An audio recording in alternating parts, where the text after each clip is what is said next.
Boa noite, igreja. Boa noite, irmãos. A paz do Senhor Jesus. Que Deus abençoe a vida de cada um. Deus seja louvado. Por favor, fique de pé mais um instante, em reverência à palavra de Deus. Nós vamos ler o texto de 1 de Pedro, capítulo 4, versículos 12 ao 19. Primeira carta de Pedro, capítulo 4, versículo 12. Diz assim a palavra do Senhor: Amados, não se surpreendam com o fogo que surge entre vocês para os provar, como se algo estranho lhes estivesse acontecendo. Mas alegrem-se à medida que participam dos sofrimentos de Cristo, para que também, quando a sua glória for revelada, vocês exultem com alegria, com grande alegria. Se vocês são insultados por causa do nome de Cristo, felizes são vocês, pois o Espírito da glória, o Espírito de Deus, repousa sobre vocês. Se algum de vocês sofre, que não seja como assassino, ladrão, criminoso, ou como quem se intromete em negócios alheios. Contudo, se sofre como cristão, não se envergonhe, mas glorifique a Deus por meio desse nome. Pois chegou a hora de começar o julgamento pela casa de Deus. E se começa primeiro conosco, qual será o fim daqueles que não obedecem ao Evangelho de Deus? E se ao justo é difícil ser salvo, que será do ímpio e pecador? Por isso mesmo, aqueles que sofrem de acordo com a vontade de Deus devem confiar sua vida ao seu fiel Criador e praticar o bem. Amém. Pai Celestial, em nome de Jesus Cristo, eis aqui o teu povo, a tua igreja, uma parte da tua igreja. E estamos aqui reunidos para ouvir a tua voz, a tua direção.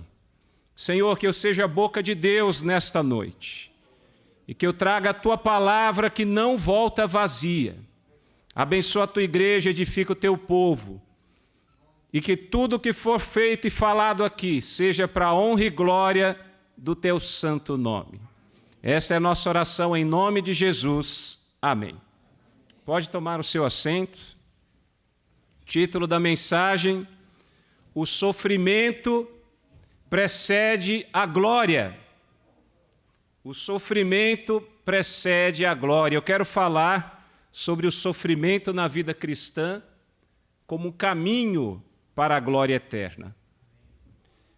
Meus irmãos, a perseguição e o sofrimento por causa da fé cristã é uma realidade atual e sem precedentes. Assassinatos, torturas, encarceramentos, repressão e exílio de cristãos ocorre na África, na Ásia, no Oriente Médio. Ações estas perpetradas principalmente por fanáticos do budismo, hinduísmo e do islamismo, além de governos comunistas e marxistas. Tudo isto sob o ensurdecedor silêncio da grande imprensa mundial. De uma maneira peculiar, a perseguição aos cristãos também ocorre na Europa e nas Américas. O marxismo cultural e o esquerdismo buscam solapar os valores cristãos, um dos pilares da civilização ocidental, por meio de uma equivocada concepção de Estado laico. Eles confundem Estado laico com Estado ateu, Estado não religioso.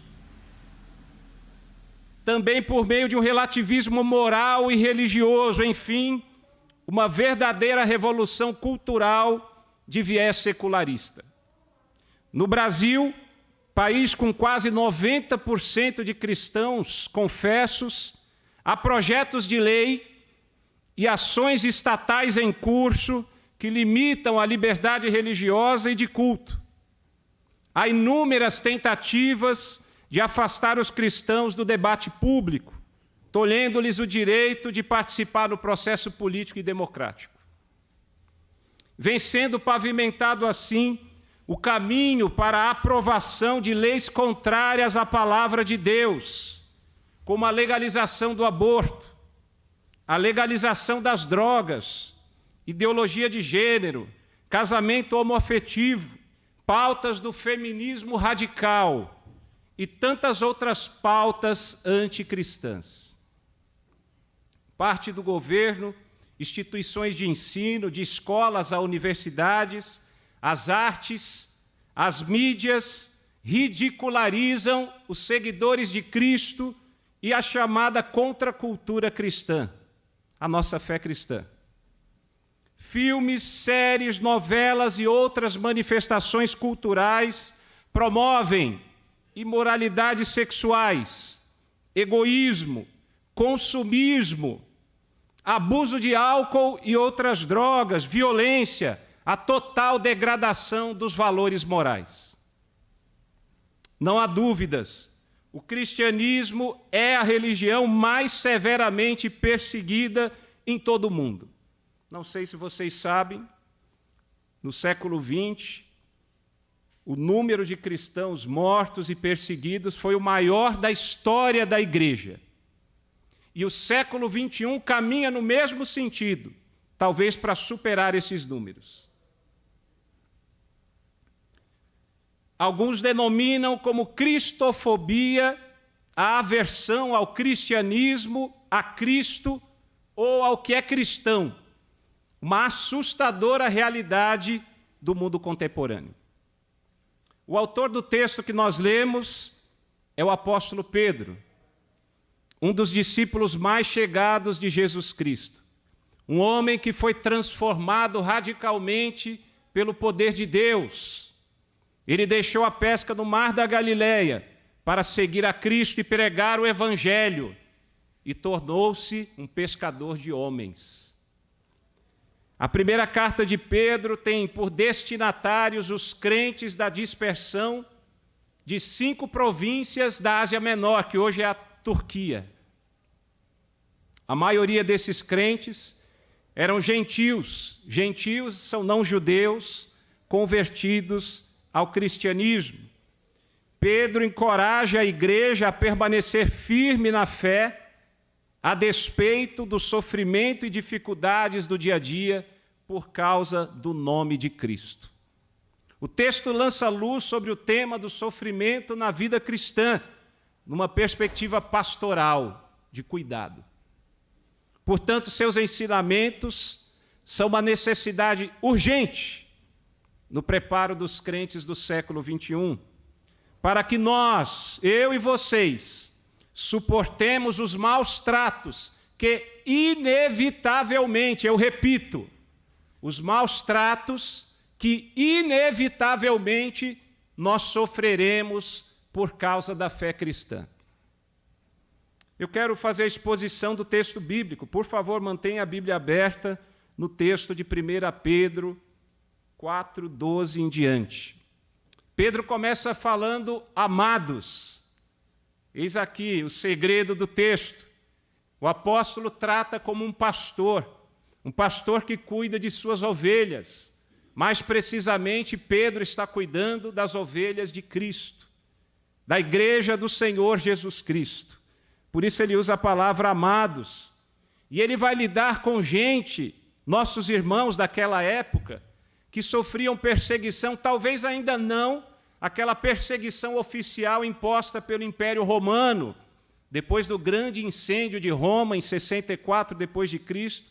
O imperador Nero acusou os cristãos pelo incêndio da grande cidade.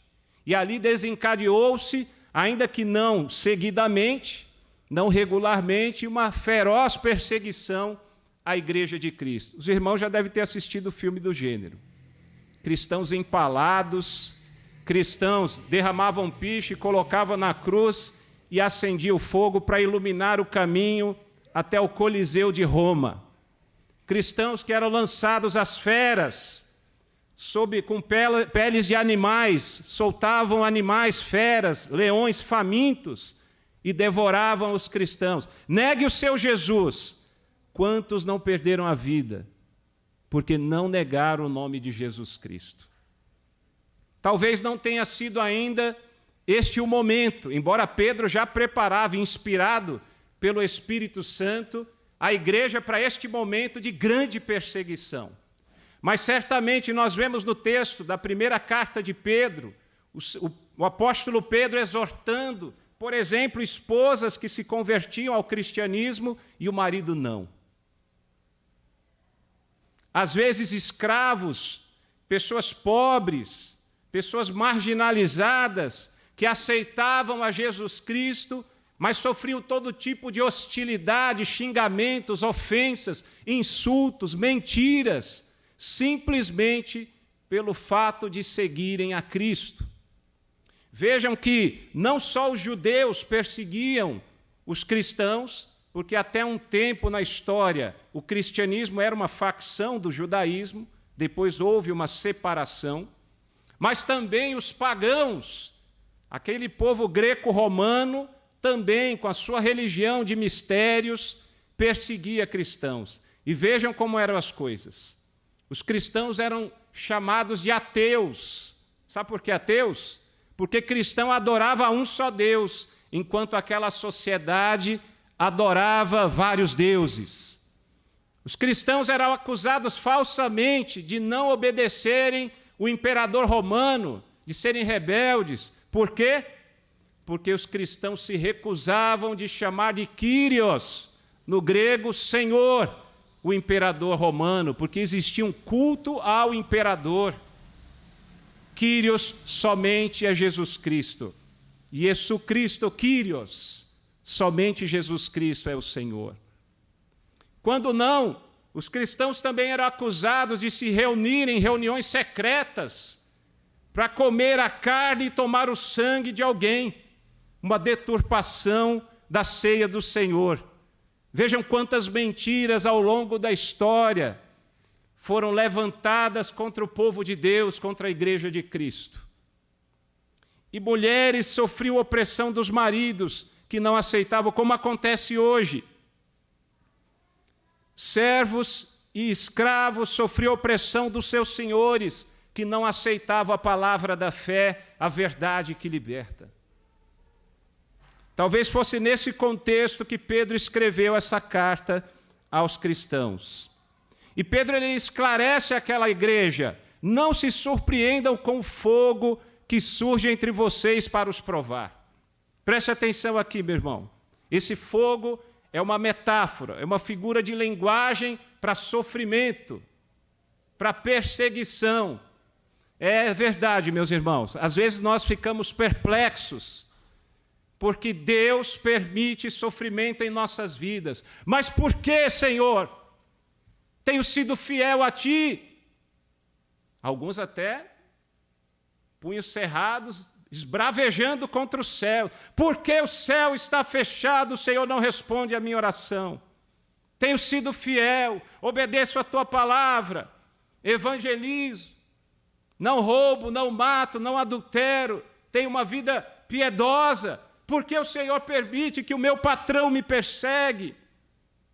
Por que o Senhor permite que o meu cônjuge, que ainda não aceitou a Ti, me maltrate? Por que o Senhor permite que o meu filho, a minha filha, esteja nas drogas, na prostituição, na imoralidade? Vejam que Pedro está dizendo: não se surpreendam com isso. Não se surpreendam com o sofrimento na vida cristã. Quem foi que disse que o sofrimento é algo extraordinário, incomum na vida do crente? Vejam como é perigosa essa falsa doutrina que alguns defendem, de que se o crente está doente, se o crente está passando dificuldades financeiras, se o crente está com problemas familiares, é porque ele está em pecado ou porque falta fé. É mentira. Nem sempre é por isso, nem sempre esse é o motivo. Muitas vezes o Senhor permite, quando não, o próprio Deus envia o sofrimento e a dor na vida do cristão. Pedro está falando aqui à igreja que sofria por causa da fé em Cristo.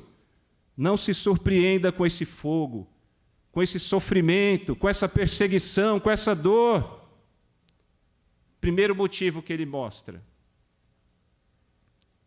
esse fogo que surge entre vocês para os provar. Esse sofrimento na vida cristã não é tentação. E aqui eu preciso fazer uma diferença entre tentação e provação. Tentação é obra do diabo. Tentação é ação do inimigo de nossas almas. E o inimigo de nossas almas, ele não está feliz quando você está em comunhão com Deus. Ele quer afastá-lo da presença do Senhor. Ele quer afastá-lo dos caminhos retos do Senhor. Então ele envia a tentação para fazê-lo pecar. A Bíblia diz que Deus não tenta ninguém e não é tentado. Mas a Bíblia é muito clara em afirmar categoricamente que o nosso Deus, ele prova corações. A provação vem do Senhor. Deus prova a mim, Deus prova você. E o intuito do Senhor em nos provar, colocar a nossa fé em prova, é que a nossa fé saia fortalecida, robusta, que estreitemos o relacionamento com Deus, maior comunhão, que cresçamos espiritualmente, amadurecendo na fé cristã, que vivamos para a glória de Deus, por meio das nossas palavras, por meio das nossas ações, por meio da nossa vida. Esse é o motivo da provação. E Deus usa o sofrimento e a dor como uma disciplina na escola da vida cristã. Nós todos vamos sofrer. Se você já não sofreu, se você não está sofrendo, tenha certeza. Estou rogando praga, não. Mas é fato, você vai sofrer por causa do nome de Jesus. Você vai sofrer por causa do nome de Jesus. No versículo 13, meu Deus, explica isso aí, pastor, que negócio aí? Crente é tudo doido. Como assim? Alegre-se, alegrem-se, lá no versículo 13, à medida que participam dos sofrimentos de Cristo. Entenda, Pedro não está dizendo que o cristão é masoquista, que tem prazer e alegria no sofrimento e na dor, não é isso que a Bíblia diz.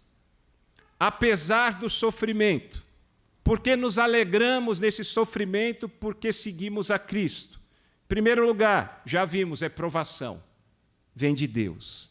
Segundo lugar, está escrito lá, mas alegre-se à medida que participam dos sofrimentos de Cristo. Irmãos, que grande privilégio participar dos sofrimentos de Cristo. Sabe por que Jesus Cristo foi crucificado? Não é porque ele desobedeceu a Deus. Sabe por que Jesus morreu na cruz? Não é porque ele só fazia coisas erradas e praticava o mal. Jesus foi crucificado e antes disso sofreu um bocado. Uma perseguição terrível, hostilidade, insultos, xingamentos, açoites.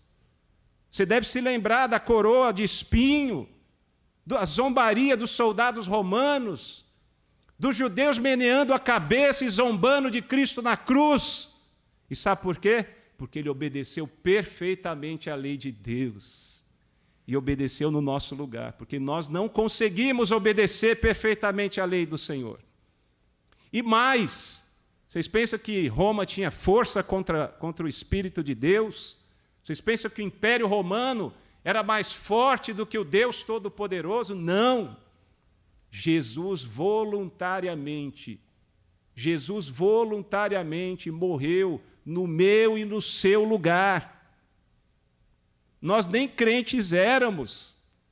Jesus morreu no lugar de inimigos, de filhos da ira, como eu era e como vocês eram. Jesus voluntariamente entregou-se para morrer no lugar de pecadores, para restaurar a comunhão da humanidade com Deus, para reconciliar o pecador arrependido, que crê em Jesus Cristo, com o Criador, com Deus Todo-Poderoso. Por isso nós temos alegria, não no sofrimento em si, Mas no sofrimento temos alegria quando sofremos por Cristo, porque estamos participando dos sofrimentos de Cristo. A palavra no grego aqui traduzida como participantes, ela deriva de koinonia, de comunhão. E é nessa comunhão e identificação com Cristo. Nós somos identificados como cristãos, pequenos cristos. E é por isso que nós somos perseguidos. Porque o mundo jaz no maligno. O mundo é envolvido por trevas e nós refletimos a luz do Senhor Jesus. Por isso nós vamos ser, sim, perseguidos. Por isso nós somos diferentes e temos que ser diferentes. Nós não viemos para este mundo para agradar ao mundo, mas para apontar para o mundo: vocês estão distantes de Deus. Vocês estão alienados do Senhor, do Criador. Vocês precisam se voltar para Deus. Deixem de endurecer o coração. Hoje é dia de salvação. O Senhor está com os braços abertos. Arrependa-se de sua vida de erros, de rebelião, de desobediência e volte-se para Deus. Deus conhece a nossa estrutura. Ele sabe que nós somos fracos. Ele vai nos sustentar na caminhada cristã. E quando você cair, você pode pedir socorro. Deus vai estender sua forte mão e vai te levantar, para a glória dele. E nos alegramos não só por participarmos do sofrimento de Cristo, isso é privilégio. Nos alegramos também porque quando você sofre por causa do nome de Cristo, você tem convicção e esperança do coração de que participará também da glória quando Jesus voltar. Você já pensou, meu irmão? O céu se abrindo, Jesus voltando com poder e grande glória. E eu creio que nós seremos arrebatados. E depois vamos voltar com Cristo. Vocês já pensaram nisso? Que grande bênção! Todo esse sofrimento que passamos aqui na terra é nada comparado com o glorioso futuro, da eternidade futura, na presença do Senhor. E a Bíblia continua. Se vocês, versículo 14, se vocês são insultados por causa do nome de Cristo, felizes são vocês, pois o Espírito da glória e o Espírito de Deus repousa sobre vocês. Esse texto me lembra do batismo do Senhor Jesus. Jesus não precisava ser batizado. João, o Batista, ele batizava no Rio Jordão, um batismo de arrependimento. Jesus não tinha do que se arrepender. Mas a Bíblia diz que para que se cumprisse a justiça, ele participou daquele evento. Para que ele fosse identificado pelo seu primo João Batista como Messias, o Cristo, ele foi para o batismo. E a Bíblia diz, quando Jesus sai das águas, abre-se o céu, desce o Espírito Santo como em forma de pomba e repousa sobre ele. E ouve-se do alto uma voz dizendo: este é meu Filho amado, em quem eu tenho alegria. E sabe o que o Santo fez com Jesus depois que ele foi batizado do Espírito? Jesus rodopiou, deu glória a Deus, aleluia. Desceu fogo do céu, os anjos, Não, o Espírito Santo o conduziu ao deserto. Para quê? Para ser alimentado pelos anjos? Não, depois. Primeiro ele seria tentado pelo tentador, pelo inimigo de nossas almas, pelo diabo. E assim é comigo e com você. Quando você se arrepende de seus pecados e crê que Jesus Cristo é seu único e suficiente Senhor e Salvador, é aquele primeiro amor, aquela alegria no coração, o relacionamento com Deus vivo e verdadeiro. E daqui a pouco vem a tempestade.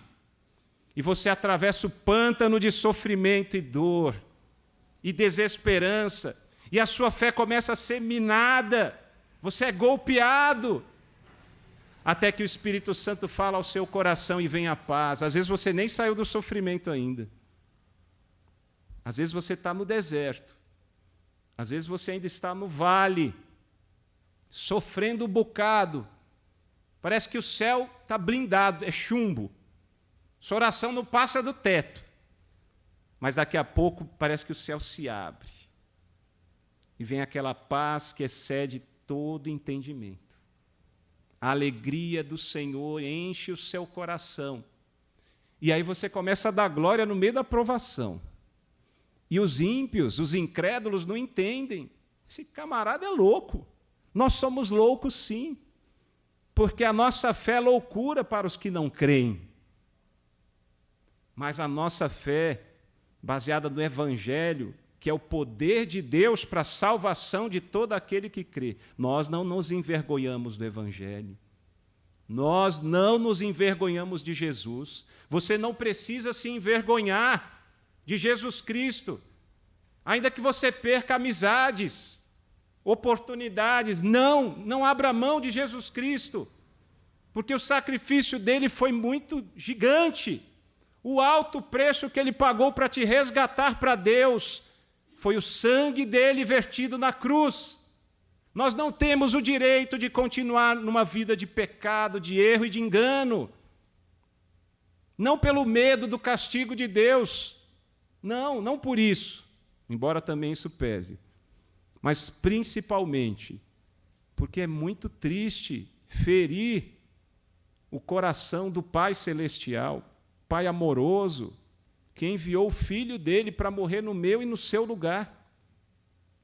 Por isso nós nos esforçamos. Às vezes os jovens perguntam, as crianças perguntam, mas qual a diferença do crente e o não crente? Nós também somos pecadores, os crentes, mas nós não estamos felizes no pecado. Nós lutamos todos os dias contra o pecado e buscamos no Senhor o sustento para as nossas vidas, para suportarmos as aflições. Essa é a diferença. Nós temos o Senhor em nossa vida. O versículo continua dizendo, então, outro motivo para termos alegria é que nós temos a certeza no sofrimento por Cristo que temos o Espírito Santo, o outro consolador que recebemos quando cremos em Cristo. É o Espírito Santo que nos lembra das palavras do Senhor. É o Espírito Santo que nos convence do pecado, da justiça e do juízo. É o Espírito Santo que fez a obra da regeneração, novo nascimento em nossas vidas. É o Espírito Santo que leva cada um de nós a glorificar o Senhor por meio das nossas palavras e ações, por meio de nossas vidas. É esse Espírito Santo que habita em nós. O nosso corpo é santuário de Deus, templo do Espírito Santo. Esse Espírito Santo repousa sobre nós como repousou sobre o Senhor Jesus. E a Bíblia continua dizendo, a palavra de Deus, no versículo 15, se algum de vocês sofre, que não seja como assassino, ladrão, criminoso ou fuxiqueiro, fofoqueiro. Né? Alguém pode falar, não, assassino eu não sou, né? Assassino não é para mim, não. Mas o Senhor Jesus disse, ouvistes dos antigos, não matarás. Eu, porém, vos digo, se você odiar o seu irmão, você já é réu de homicídio. Talvez você diga, não, ladrão eu não sou. Mas quantas vezes nós roubamos o tempo que seria de Deus, que deveríamos estar de joelhos orando, intercedendo? Quantas vezes furtamos de Deus não só o nosso tempo, mas as nossas habilidades, talentos, o nosso dinheiro, os nossos recursos, e investimos em coisas passageiras? Isso aqui é para mim também, viu, gente? Deus também está falando comigo, não é só para vocês, não. Todos nós somos limitados, imperfeitos, e a palavra do Senhor nos confronta. Assassino, ladrão, malfeitor, que ele faz o mal no meio da sociedade, da comunidade, que planta discórdia, grosserias, descortesia, que trata mal o seu próximo. Quem sabe até o fofoqueiro. Já viu fofoca santa? Tem gente que faz fofoca santa. Irmão, vamos orar pelo fulano. O irmão ali, ele está numa luta. Não estou fazendo fofoca. É só para a gente interceder pela vida do irmão. Sabe quem eu vi na sessão de destilados do mercado? Comprando uma cachaça. E vai fofocando. Tem gente que fala que batista não fala em línguas, né? Tem uns que são linguarudos. Tem língua assim aqui. Só Jesus na causa. Então, irmãos, isso daqui é para todos nós. Se você sofrer porque você pratica o mal, isso não é bom. Não se espera de um crente que sofra porque praticou o mal, porque desobedeceu a Deus. Mas a palavra continua. Versículo 16. Contudo, se sofre como cristão, não se envergonhe, mas glorifique a Deus por meio desse nome. O versículo 16 mostra que nós, quando sofremos por causa do nome de Cristo, isso é motivo de alegria, não de vergonha ou desonra. Não de vergonha ou desonra. No 17, pois chegou a hora de começar o julgamento pela casa de Deus. Desde o dia de Pentecostes, quando foi derramado o Espírito Santo e inaugurada a Igreja de Cristo, até o dia do arrebatamento, nós, Igreja de Cristo, já estamos debaixo do juízo de Deus. Esse sofrimento imposto pelo Senhor já é um prenúncio do Deus que é fogo consumidor, do Deus que está irado contra os pecadores. E veja que o juízo começa, o juízo é julgamento, é castigo. O juízo começa na casa de Deus, aqui no contexto é a igreja. E aí continua perguntando Pedro, e se começa primeiro conosco, igreja, qual será o fim daqueles que não obedecem ao Evangelho de Deus? Se a mão de Deus é pesada conosco, que somos filhos, irmãos, imagina no dia do juízo final, aqueles que rejeitaram a Cristo, que zombaram do Senhor, que perseguiram crentes, que mataram crentes, diante do grande trono branco. Jesus não estará mais como advogado, estará como juiz.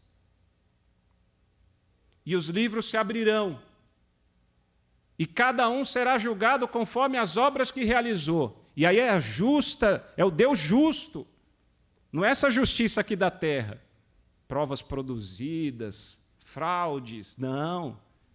Até o oculto do coração vai estar tudo exposto. E a pessoa só vai poder se prostrar e reconhecer só o Senhor é Deus.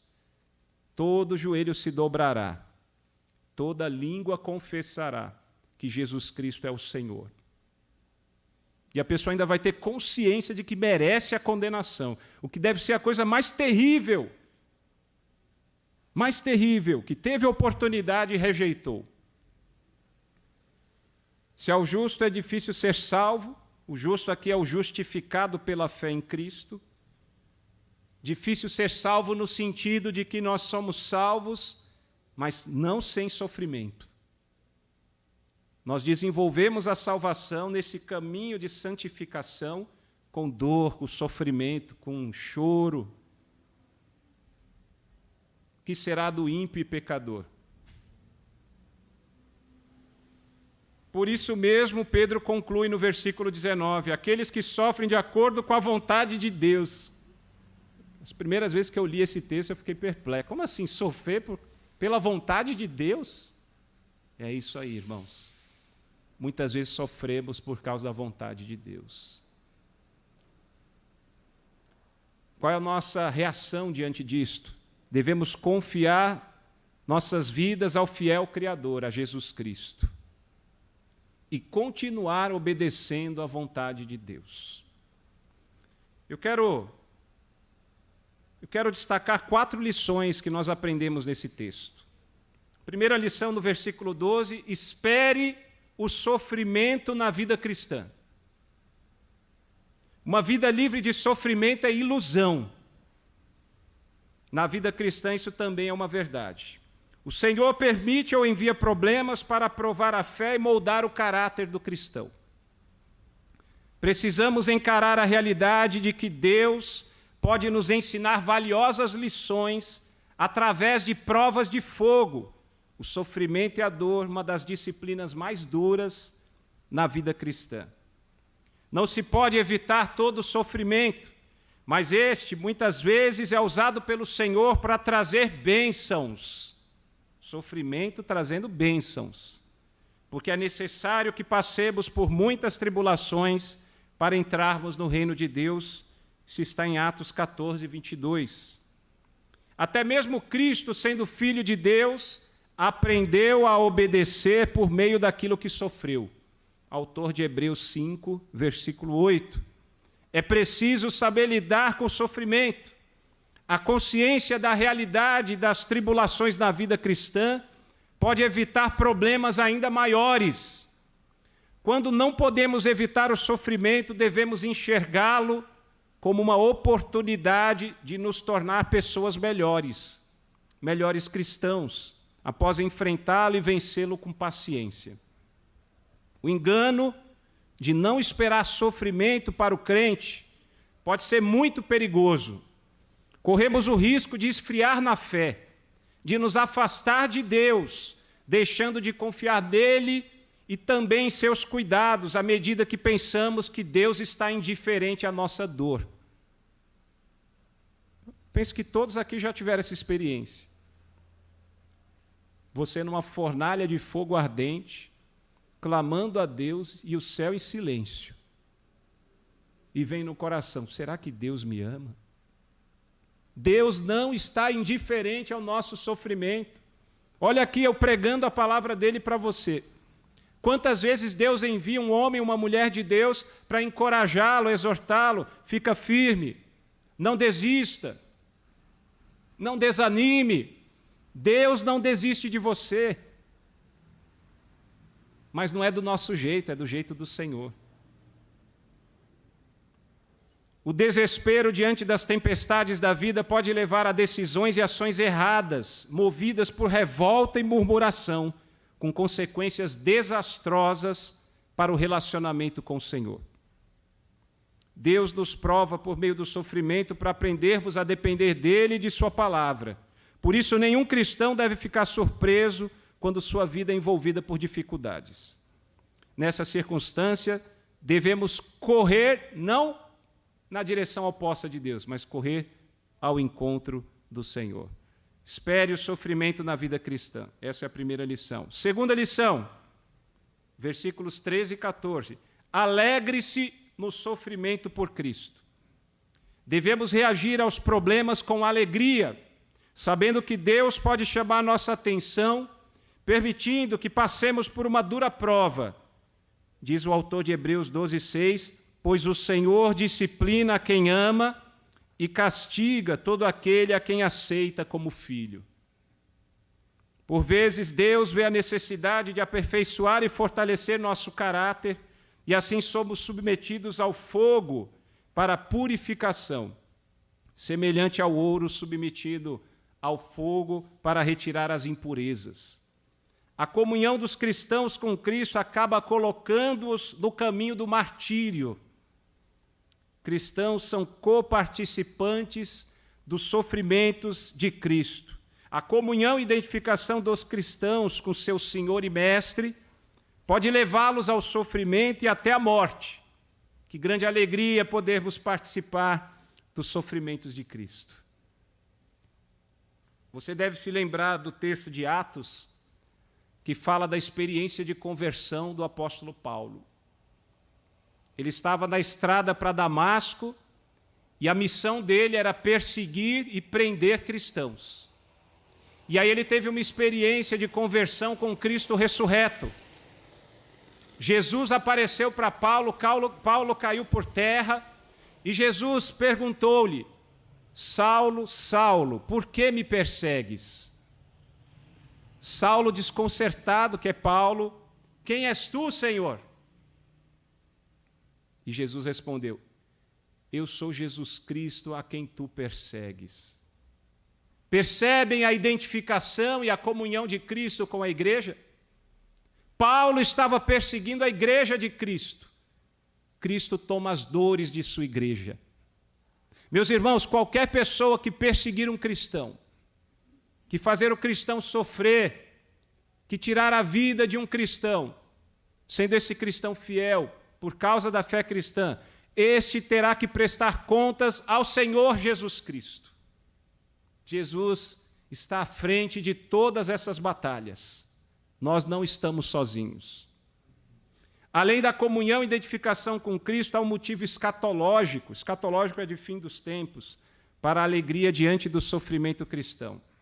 A participação no sofrimento de Cristo também traz a certeza da participação em sua glória no porvir.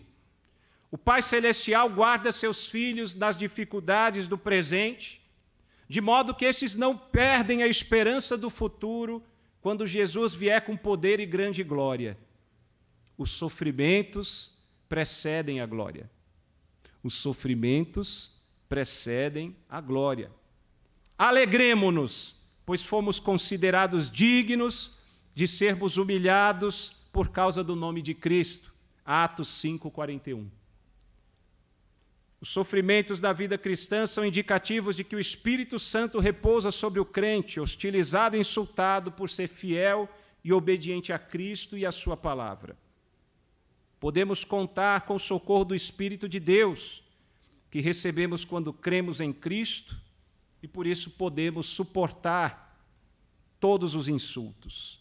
Os cristãos sabem que seu Salvador Jesus Cristo sofreu e morreu por eles, e que devem seguir os seus passos, o que inclui o sofrimento. Portanto, alegre-se no sofrimento por Cristo.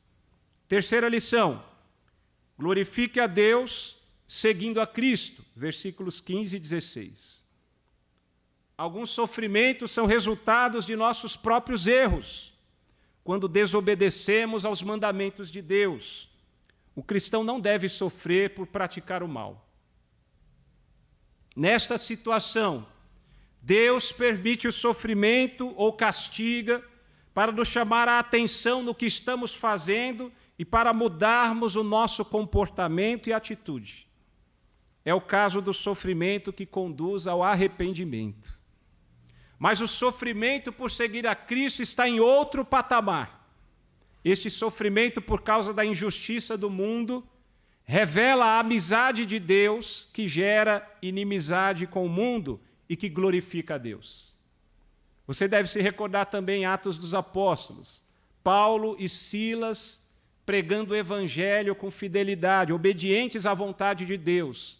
Paulo, incomodado, expulsa de uma jovem possessa por um espírito adivinhador o demônio daquela jovem, só que essa jovem dava lucros aos senhores dela. Esses senhores, indignados porque perderam a fonte de lucro, conduzem Paulo e Silas até a praça principal, à presença dos magistrados. Paulo e Silas são açoitados em praça pública. Depois são lançados no mais interior do cárcere e seus pés presos a um tronco, tratados como criminosos perigosos. Sabe qual foi o delito, o crime de Paulo e Silas? Serem obedientes e fiéis ao Evangelho. E a Bíblia diz que lá por volta da meia-noite, Paulo e Silas choravam, resmungavam, murmuravam, se queixavam contra Deus. É isso? Não. A Bíblia diz que por volta da meia-noite, Paulo e Silas oravam e cantavam hinos a Deus. Imagina a dor dos vergões nas costas. Imagina a vergonha, mas a vergonha que não era vergonha, era a honra de ter sofrido por causa de Cristo. E os presos ao redor ouviam. E sabe como que Deus respondeu? Com silêncio? Não, dessa vez não foi silêncio, não. Terremoto. Um terremoto que abalou as estruturas do cárcere, abriu as portas, libertou os presos dos grilhões. O carcereiro estava tirando o cochilo, acordou assustado, percebeu as portas do cárcere todas abertas, desembaiou a espada e ia tirar a própria vida. Imagina o medo de ser responsabilizado pelo Império Romano por ter deixado presos fugir. Daqui a pouco ele ouve uma voz lá de dentro do caixa, aquela escuridão, aquele negócio depois de um terremoto. Não te faças mal, todos estamos aqui. E ele vai ao encontro daquela voz, é o apóstolo Paulo, trêmulo, se prostra diante de Paulo e diz: Senhores, o que eu devo fazer para ser salvo? Atos 16:31. Crê no Senhor Jesus. Crê no Senhor Jesus e serás salvo tu e a tua casa. Sabe o que Deus fez? Não só salvou o carcereiro de Filipos, mas salvou toda a casa toda a família do carcereiro. O carcereiro, naquela noite mesmo, cuidou das feridas de Paulo e Silas e os levou para sua casa. Quer mais evidência de salvação? Meus irmãos, é isso que a gente tem que entender. Você pode até sofrer por causa de Cristo, mas pode esperar que Deus será glorificado com isso. Às vezes, Paulo, quando ele testemunhou, presenciou a morte do primeiro mártir da igreja, Estevão, ele estava presenciando aquilo, ele testemunhou o bom testemunho de Estevão. Ele ouviu: Pai, perdoa-lhes, porque não sabem o que fazem. Ali o Espírito Santo já estava incomodando Paulo. Jesus disse lá na passagem da barra: dura coisa é recalcitrar contra os aguilhões. Para de dar murro em faca, ponta de faca, Paulo. Se dobra logo. Até que ele se dobrou e se tornou o maior teólogo e missionário da história da igreja. De perseguidor da igreja, tornou-se perseguido por causa de Cristo. O sofrimento do cristão glorifica a Deus, pois revela o amor generoso de Jesus através da vida de seus discípulos fiéis. Se nós formos desonrados, insultados, presos ou até mortos por defendermos a fé cristã, se sofrermos assassinato de reputação, perdermos negócios, emprego, amigos e familiares por causa de Jesus Cristo, não há motivo para vergonha. Ao contrário, nós glorificamos a Deus por essa dádiva.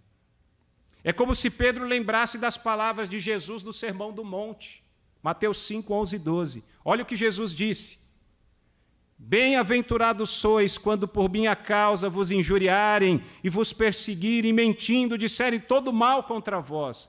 Regozijai-vos e exultai, porque é grande o vosso galardão nos céus, pois assim perseguiram os profetas que viveram antes de vós. Glorifique a Deus, sendo fiel ao Senhor, seguindo a Cristo. E a quarta e última lição: o sofrimento na vida cristã é temporário. Versículos 17 e 18. A vida presente, com todo tipo de provações, por mais dolorosa que seja, será sempre uma experiência brevíssima, se comparada com o futuro glorioso. Olha o que Deus promete para a igreja, irmãos. Um futuro sem morte, sem tristeza, sem choro, sem dor. Deus vai enxugar de nossos olhos toda lágrima. Isso está em Apocalipse 21, 4. Pedro escreve acerca do valor do sofrimento na vida cristã, apresentando o sofrimento como um fogo purificador que pode aperfeiçoar a nossa fé. Isso está em 1 Pedro, capítulo 1, versos 6 e 7. Ele vem e contrasta o sofrimento do cristão nessa vida terrena com o sofrimento eterno dos impenitentes.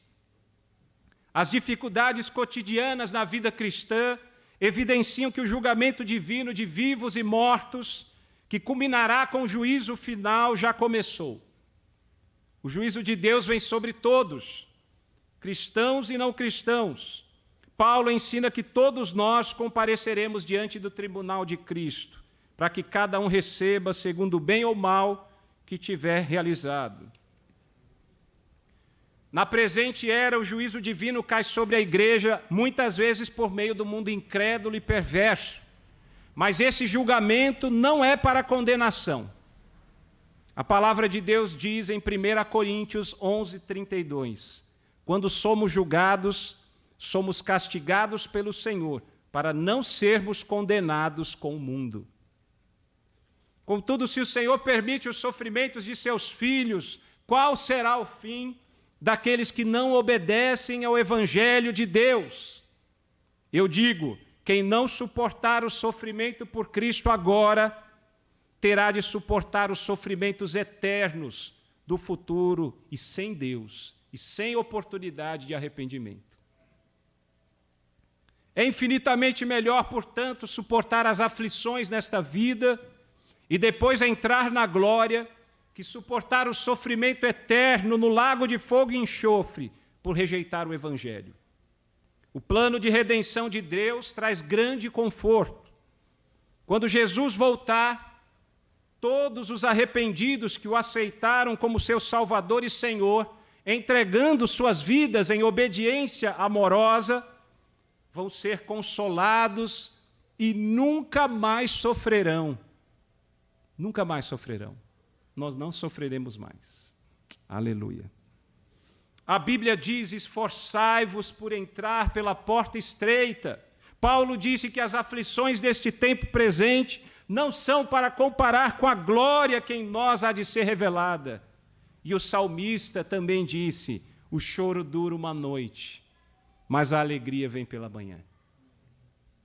Portanto, o sofrimento na vida cristã é temporário, e eu quero concluir. Somente na Bíblia Sagrada nós temos a perspectiva correta sobre o sofrimento na vida cristã. Quando compreendemos os benefícios que podem acompanhar o nosso sofrimento, então podemos suportá-lo melhor. O texto sagrado deixa claro que o sofrimento do cristão acontece pela vontade de Deus para o seu bem. O cristão deve entregar sua vida a Deus em todas as circunstâncias. O mais eficaz recurso para enfrentar as dificuldades é a absoluta confiança em Deus. Jesus nos deixou exemplo, antes de beber o cálice amargo da crucificação, ele disse: Pai, se possível, passa de mim esse cálice, mas não seja feita a minha vontade, mas a tua vontade. Não tem problema nós orarmos pedindo: Senhor, está difícil de aguentar esse sofrimento. Está doendo, Senhor. Estou aguentando mais. Nós podemos falar com Deus assim. Ele é Pai, Ele ouve. Devemos entregar nossa vida ao fiel Criador Jesus Cristo. Somente Cristo nos preserva para seu louvor e glória. Podemos descansar na fidelidade do nosso Criador e sustentador. Ele nos criou e salvou com amor incondicional. Ele é o sustentador todo-poderoso, que suportou o sofrimento e morreu para que Deus pudesse perdoar os nossos pecados e nos dar a vida eterna.